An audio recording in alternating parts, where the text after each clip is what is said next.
Yo, what's up, YouTube? This is your boy Alex. Today is Tuesday. I'm going to give y'all another YouTube video. I got nothing but time on my hands. I don't have to go back to the dentist for the next 2 to 3 weeks. It could be 4 weeks. You may never know. Anything can and will happen. This is going to be part 2 of my series. I'm taking a break from football. As you know, I didn't make no football videos on my sports channel because the season's going, but we ain't got to the playoffs. And then just around the corner, 2 to 3 weeks, it's going to be the basketball season. The NBA is going to return. And I don't see how I can do both basketball and football at the same exact time. There's no way I can turn around and do NBA videos and turn around and do NFL videos. It'll be too many videos on one channel, and then I'll be all over the place, and then people get confused. I'll get confused because I'm making way too many videos. So I want to make videos that are easy to keep track of. 1 or 2, maybe 3 videos, that's it. The NBA season right now is preseason. And I ain't even got a chance to even look at the matchups to tell y'all what I think about basketball. But this is not what y'all here for. This is to finish my series. This one's going to be called Sex Game, Hot Sexiest Women Wrestling Theme Songs. So I'm probably going to retitle it better. Now, I did one for the men. Now, this is the women. And I had to carefully pick the female professional wrestlers, past and present. This was carefully selected. This was proper research. I apologize if the video may be 15, 20 minutes long. I also apologize if your favorite female wrestler's not on this list. There will be an opportunity to make a part 3 or a part 4 if this is very well received. So far, part 1 seems to be somewhat well received. This might be better than part 1. I don't know. We'll see. All right, coming in at number 10 is Melina. Now, Melina has been doing professional wrestling for about 20 years. She's got 2 decades of experience. She's won 10 championships in the women's division. She's headlined, main evented Royal Rumble, WrestleMania, Survivor Series, SummerSlam. And when her theme song first came on in 2005, 2006, it came with this rock song, and it was like a cross between a diva and an actress. It's like, move out the way, Melina's here. And she brought this frenetic energy to her wrestling matches. And then I guess later she started watching Xena the Warrior Princess or something, because she started doing Xena's trademark warrior scream. And that got the wrestling fans and the crowd amped into her matches. She's high risk. She can do the backflips, the cartwheels. She's very talented. And for someone who doesn't get a lot of respect and a lot of credit in the wrestling business, it's just unfortunate that her accomplishments get ignored. You don't do 20 years, win 10 championships, and nobody really thinks that highly of you, And the fact that she's been doing this for 20 years, it's amazing, And I like her theme music. I've watched her for a long time. I'm a huge wrestling fan of her. One of the female professional wrestlers I wish I could have met and never met was Melina. Now, I had a friend of mine that used to work at, but he used to go to Los Angeles City College for 7 years. And he was getting a bachelor's of science or fine arts in television. And he had gone to 2 or 3 wrestling house shows. And he actually got to meet Melina. So, yes, and she's a sexy mamacita, Latina. She is fine. She is good looking. She's in athletic condition. And she can wrestle. This woman watches what she eats. She watches what she drinks. And she can bring it. The women that are in their 20s ain't got nothing on her. This woman's been doing this for 20 years, and she can make the half of the roster look like they don't know what they're doing. Like, I'm telling you, you bring Melina in A&W or TNA, or you bring her back to WWE, watch her show you that she can still put on top 5-star wrestling matches. You'd be surprised at her age what she can do with her explosiveness and athleticism. Like, she can go. Like, she probably could still wrestle some of the ones that are right now considered the best. Like, she'll give someone like Sasha Banks an actual real wrestling match. Bayley, she'll give somebody like that a real wrestling match. A lot of them be complaining, I ain't got no challenger. She could be someone, you could do a surprise Royal Rumble return. Like, you could make her like the men's Royal Rumble, and then you could have the women's Royal Rumble, and she could probably be the 30th entry, and she'll get a huge pop. because she's a huge fan favorite. Classic wrestling matches with Lita, Trish Stratus. Those are wrestling matches that are the stuff of legends. She's going to go down as one of the greats. If she don't get in the Hall of Fame, that'll be a tragedy. And she should be rated much higher on the list, but she's one of my favorites. I watched all her wrestling matches. To me, it didn't matter if she won or lost wrestling matches. I watched her because she was very entertaining, but she was also an athlete. And I do respect athletes from other sports. Doesn't matter if they're male or female. In this case, as a female, I respect her athleticism when it comes to wrestling in the ring. She has good timing. She knows where she at all times. And she's very good. Just unfortunately, people don't think that highly of her. All right, coming in at number 9 is Lataya. Now, Lataya is the niece of Bret Hart. Now, when you think of the theme song of Bret Hart, you think of Natalya. When you see Lataya, you think of the Hart Foundation. You know, she's like the third or fourth generation in the family business. You know, to come from a family of professional wrestlers, your uncles, your dad, all of them professional wrestlers, and then you fast forward 20 years later, you're a professional wrestler. I watched all her wrestling matches. And the fact that she doesn't get the appreciation, the recognition that she deserves for going out there, putting on the show, and then have to teach women younger than her how to take a fall, how to pin someone, you know, how to accept winning and losing, how to accept the fact that it's entertainment, that it's just a story. You know, she trains the female professional wrestlers on Raw and SmackDown, but I feel like they make her take a backseat too much because she has way too much talent to be told you need to teach the younger generation behind you how to wrestle when this woman should have already been a 4-time or 5-time world champion in the women's division. When I watch her wrestling matches, I see real wrestling. Not just entertainment, real wrestling. I'm used to watching wrestlers like Bret Hart, like an Owen Hart. God rest his soul, rest in peace, Owen Hart. British Bulldog Davey Boy Smith, non-Bell Hart. I'm used to watching those type of wrestlers. I would say she's by far the best female technical professional wrestler, period. I don't see anybody past or present that can match her athleticism. She can do the sharpshooter just like Bret Hart can. And she puts on good top 5-star matches. One of my favorite wrestling matches is when Natalya fought Charlotte Flair. Those were some good wrestling matches. They were like a throwback to the 1992 WWE Championship Bret Hart versus Ric Flair. Very good throwback to that match. You watch the timing of those two in the ring. When you look at Charlotte Flair, you see some of Ric Flair. When you see Natalya, you see some of Bret Hart. You see these two wrestling each other for the title. You can even compare those two matches. You look at Bret Hart when he wrestled Ric Flair for his first championship. You look at Natalya when she fought Charlotte Flair for her first or second title reign. The match is similar. They know where they're at. They know what they're doing. And they don't hurt each other in the ring like you think, you know. Ric Flair made Bret Hart look real good in the match. You see Natalya and Charlotte Flair make each other look good in the match. They carry each other. It's competitions at its best. It's real wrestling, not just entertainment. And to me, it's unfortunate that people don't seem to look at Natalya's ability and say, well, you're good at teaching women wrestling than wrestling. And to me, that's like a slap in the face. It's like blatant disrespect. You know, you come in this business and you wrestle, you break an arm, you break a leg. And then for someone to tell you to take a back seat to someone that's not as talented as you, that's a slap in the face. You know, and I know what that feels like from a personal point of view. So I kind of know what Lataya feels backstage when she goes, I can go in the ring and I can put on a top 5 match, you know. And to me, she's been holding her own on SmackDown. I think she does better on SmackDown than she does on Monday Night Raw. But she can go on Raw and she can put on classical matches. When she wrestled Trish or tag team with Trish, that was a good combination, good storyline. All right, coming in at number 8 is Charlotte Flair. Now, when you hear Ric Flair's theme song and then they remixed it for his daughter, you're seeing the next generation in front of you.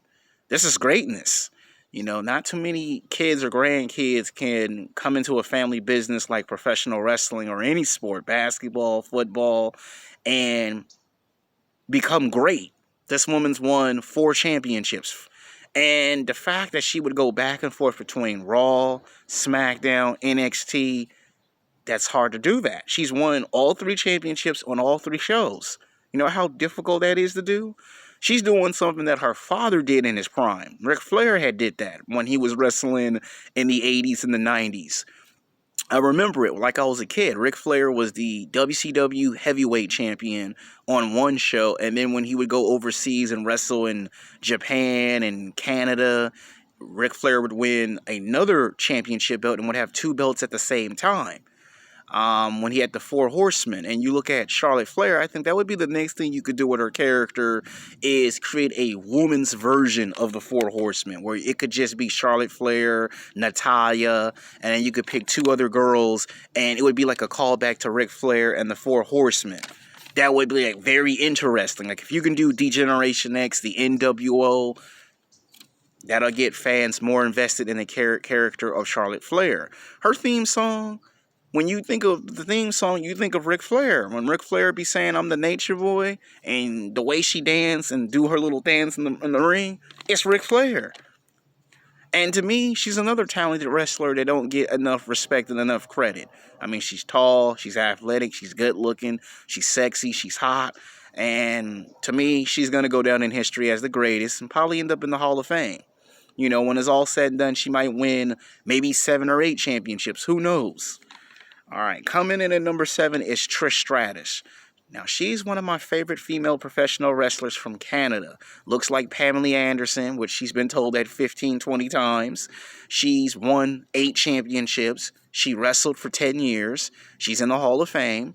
And to me, she's one of my favorites because she puts on good wrestling matches. She's somebody that, when I see her wrestling matches, she reminds me of Bret Hart. You know, the rock music, the fashion wear, the way she comes in the ring, it makes everyone, not just herself, she makes everyone around her better. And then later you can tell she gets advice from Bret Hart and other wrestlers. And the fact that Trish even one time did the sharpshooter in one of her wrestling matches is like a tribute to Bret Hart. And to me, Trish is pretty good because when Little Kim did her theme song, people were surprised that Little Kim did her theme song, and it kind of represents female empowerment. If you're a woman, it represents that. And the fact that this brings out her character, it makes her character connect with the fans. Like when you watch a movie or a television show, you're connecting to that character.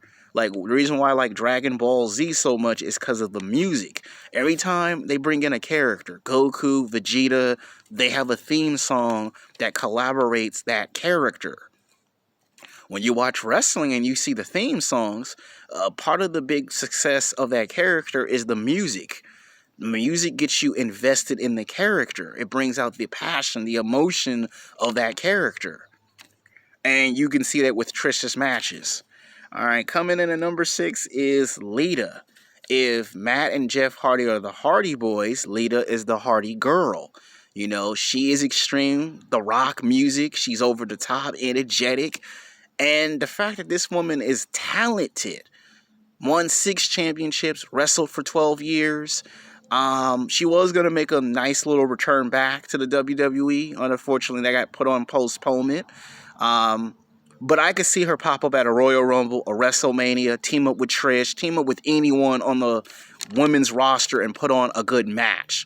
To me, Trish Stratus and Lita were the next 2 in line to take the torch from Chyna and kind of become the next generation of women's professional wrestling. Back when they were wrestling in the 90s and the 2000s, that was real wrestling.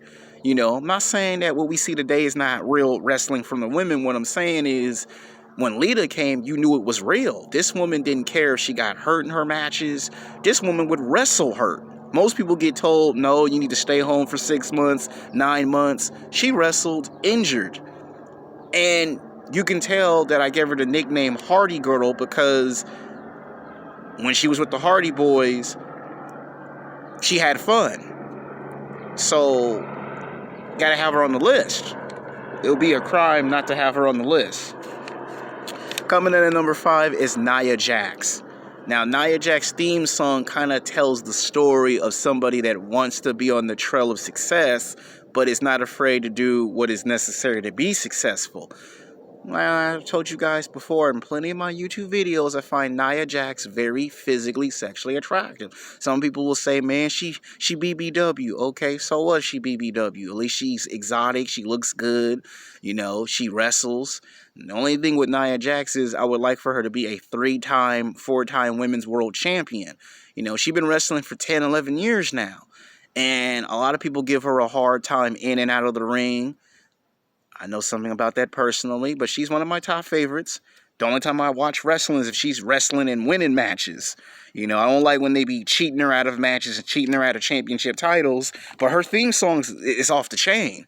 Like, you can tell they put some effort and some work into investing in her character. And the song does describe who Nia Jax is in and outside the wrestling ring. All right, coming in at number 4 is Paige, another one of my top favorites. Now, some people are going to say, you just did that because she golf. Okay, she golf, and I find her very physically, sexually attractive. I've told you people 10 or 15 times in the past, I do find golf women physically, sexually attractive. But that ain't the point. The point is, she comes from family wrestling royalty, and in her debut match, she won the championship as a rookie. Her debut. Most people are told you got to wait 5, 10, 15 years later in your career to win a championship. She won a championship in her first wrestling match on her face debut. Now, what does that remind me of? That remind me of John Cena when he came in 2002 and Kurt Angle did what they call an open challenge to anyone. And John Cena came out and came in striking distance of beating Kurt Angle in his first wrestling match. Paige comes out of nowhere, wrestles, I think, either Trish or Melina or someone. I think it was either Trish or someone else, wins the championship in her first match, causes an upset. And I think it might have been AJ, either it was AJ Lee or Trish, one of the three, but she came out of nowhere, and the matches that she had with AJ were incredible. She had incredible matches with AJ that I think were overlooked, you know, and then she won the title 3 times. And then, you know, she would be in mixed tag matches with New Day, and then she had an injury, and then her career was cut conveniently short. And it was like there was a lot of the character of Paige that you could connect to. And hopefully when she makes her return and back into the ring, we get to see more of that. Coming in at number 3 is AJ Lee. Now, she's someone that wrestled for a very short period. She did win the championship 3 times, and her first or second title reign, she held the women's championship belt for almost a whole entire year. Now, what I find sad about that is that nobody seems to be talking about it. You know, they talk about championship belts that stand to the test of time. She had that for a whole year. CM Punk was the champion on Raw. He held the belt for a whole year, and then AJ held the belt for a whole year. So it was like boyfriend and girlfriend winning the championship belts, and they holding the belt for a whole year. Remember when John Cena was champion, and he held the belt for a whole year, and then Trish was champion, and she held the belt? It was just like that. Now, when they had the Bellas, I can't remember if it was Brie Bella or Nikki Bella in the title reign. Yeah, she got acknowledged for that, but nobody acknowledged the fact of what they did to it. All right, coming in at number 2 is Chyna. You don't talk about women's professional wrestling theme songs without mentioning the woman who gave the huge boom in women's wrestling. If it was not for Chyna, do you think half the women on this list would have graduated high school and college and became professional wrestlers? No. Do you think any of the women who are wrestling now would be getting the respect and credit that they deserve if it weren't for Chyna? It's all because of the 9th wonder of the world, Chyna. She broke the barrier, and when you see her theme song, Don't Treat Me Like a Man, Don't Treat Me Like a Woman, Treat Me As You Should, it is pretty much classifying 99.99% what all women feel 7 days a week, 24 hours a day, 365 days a year. is basically telling you what a woman goes through in everyday life. Stuff that us men have no understanding of. That song clearly defies what a woman goes through. For her to be a women's champion 3 times, 2-time Intercontinental Champion, to wrestle Chris Jericho, Kurt Angle, Jeff Jarrett, to be in WrestleMania, the Royal Rumble, to be the one to pass the torch to Trish and Lita to kick off the next generation of women. And had she been around today, she probably would have come in as a mentor, and there would have been a lot of wrestling matches that I would have loved to see from Chyna. Like, a lot of y'all would like to see what would have happened if it was Chyna versus Nia Jax, or Chyna versus Charlotte Flair. Those will be some matches that could happen. That goes in the category of what could have been. But Chyna opened the door and made women's wrestling more respectable, more noticed. You know, some people want to say it's not true, but there were women before Chyna and nobody took women's wrestling serious. Chyna broke some barriers and did some things that some men professional wrestlers would have never done. Coming in at number 1 for the number 1 female wrestler with the best theme song is going to be no other than Snoop Dogg's cousin, Sasha Banks, a.k.a. the Boss Chick. Now, her song pretty much defy what a boss chick is. She's flashy, she's got skills, she's got talent, she's hot, she's sexy, she has the fanfare, the fans behind her, and I watch all of her wrestling matches, every single one of them. Don't matter if Sasha Banks is on Raw, SmackDown, NXT, you could do a wrestling expedition in a high school, and somehow, someway, I will try to watch the wrestling match. I like her. You know, this is a black woman, so no one should be surprised or shocked why she had number 1. Her song clearly defy her as boss chick. What they could have done with her character is get someone to associate with calling themselves a boss chick. Like somebody like Megan Thee Stallion or Carly B or Nicki Minaj. Any one of them, you could have done some type of special collaboration where they could pop up on Raw and do a storyline where she gets saved by one of them and you could call them the boss chicks. You know, they done it once, but they didn't stick with the idea long enough. And to me, like I said, she's won like a total of 5 championships, but I would wish people show Sasha Banks more respect and more credit. You know, and like I said, I'm giving her respect and credit because I was surprised that she showed up in season 2 of The Mandalorian. So there you have it. This is my list. You may not agree with everything on this list. Until next time, peace.